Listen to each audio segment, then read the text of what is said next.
Welcome back to another video. You're not alone. Please like, comment, subscribe. Helps me to get on the algorithm. I be saying that all the time. Wonder when I'm gonna stop. But in today's video, I'm here to let you guys know why you don't want to be around friends, family members, and why you choose to not really be in relationships. So when you're on the path of self-discovery, when you're working on yourself, when you're elevating, especially spiritually, you're starting to see things in this world that you didn't see like prior. You get me? A lot of things you're going to see in life when it comes to relationships, even family members. And it's not everybody. Like, I want everyone to think like, oh, this is how he views like everybody in the world. Every time I talk, it's just like I be thinking this is the majority, just from what I've seen. So I've just started to notice that like a lot of things in life, when it comes to relationships, whether it's with a friend, family member relationship, everything's conditional. It's like, what can you provide the other person? And if you can't provide them with what they're seeking, they're going to just end up like not doing some weird stuff to you, either doing some weird stuff or cutting you off or something like that.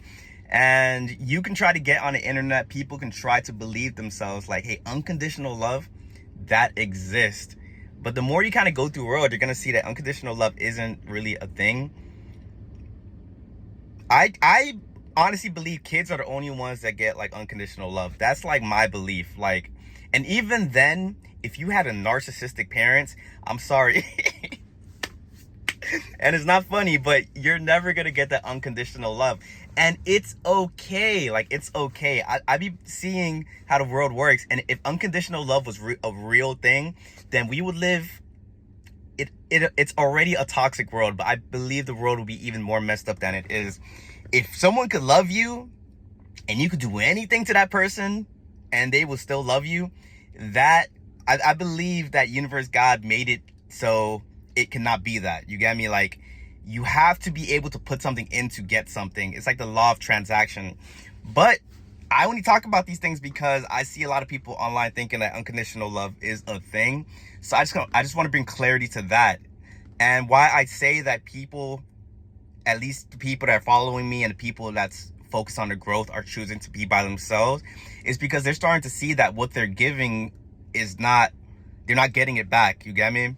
When you are someone that's genuine, authentic, and you just want other people to win, and you're always putting people in front of you, people will take advantage of that. And you have to go through it a lot for people to just take advantage of you, cross you, and do all these bad things for you to finally say, hey, let me put the energy into myself and let me grow myself and let me stop focusing on other people, because I see where my life is, where I put the focus into other people.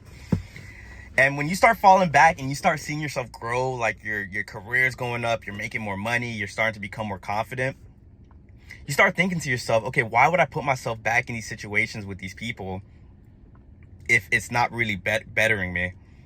And that's kind of where I'm at in my journey. It's like, everyone goes through things in life, but if I was to give you guys like a film roll of like all like the relationships I've had up until now, you would see why I kind of choose to stay to myself and operate to myself.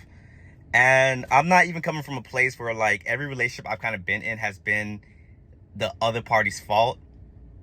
Like, I have made my own mistakes. I had to like kind of learn from that.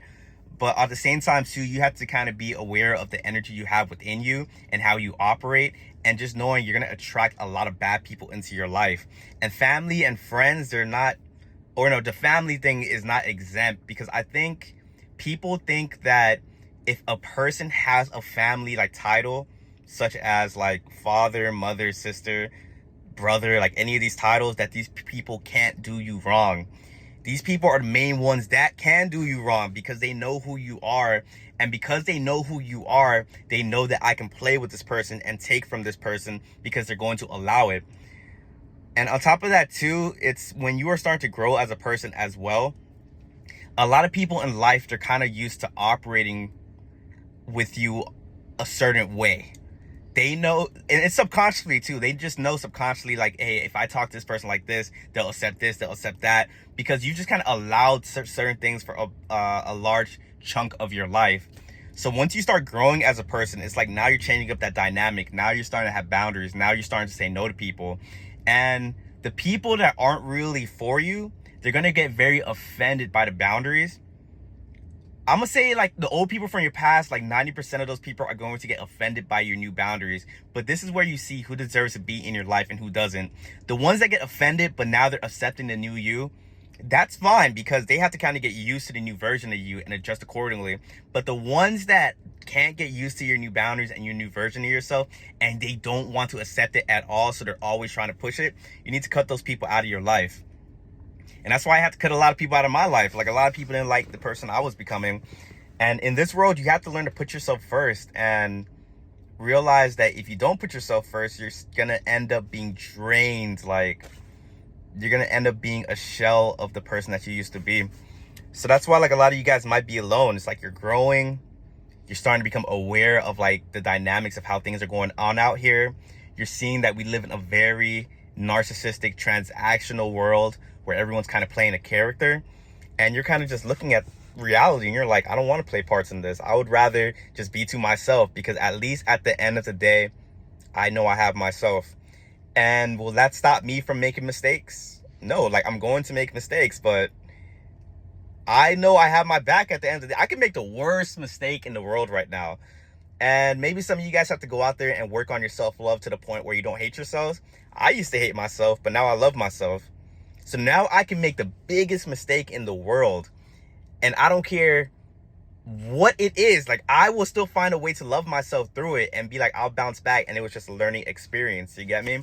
And once you have that self-love, you become very dangerous in society, because not a lot of people can really be alone, is what I'm starting to see. Hell, I was one of those people too. Like, I could not be alone for anything. Like, I was very extroverted. I'm still in a way extroverted, but I still choose to stay to myself. But I was a person that always wanted people around me. Like, I could not be alone with my thoughts. Like, if I didn't have people around me, if I didn't have external validation, if I wasn't in a relationship to validate myself, I would just go depressed and go insane. And through my awakening and me being forced into isolation, that shit was hard. Like, every day I was depressed. Like, I wanted to cry, I wanted to give up.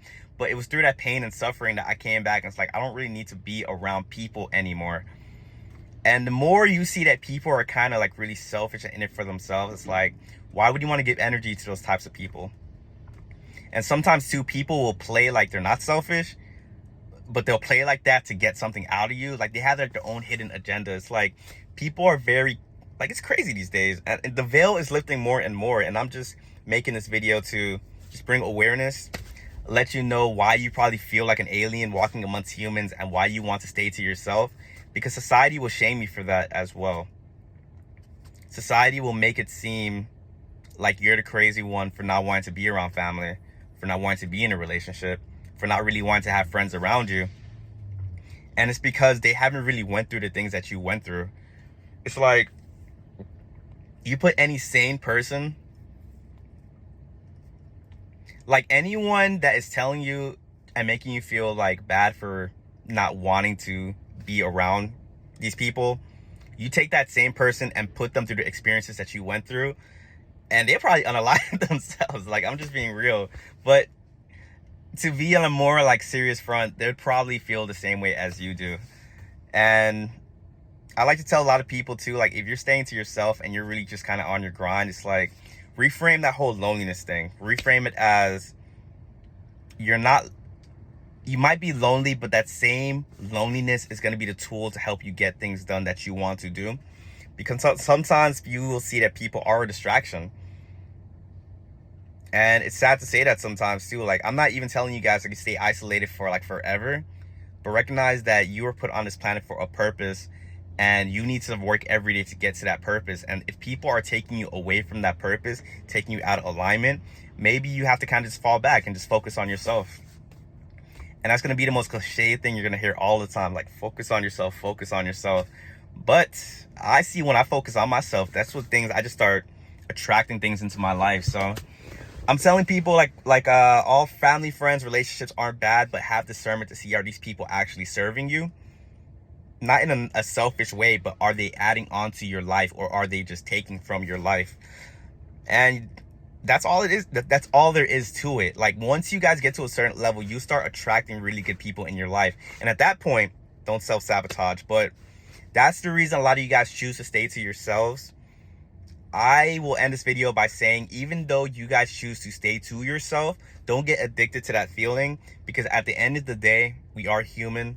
We were put here to love and connect with other people. So eventually you will get to a point where you are attracting people that make it easy to do that. But for the time being, keep putting that energy into yourself and keep elevating. But yeah, guys, if you guys found any value within this video, please like, comment, subscribe, and I will catch you guys on the next video. Peace.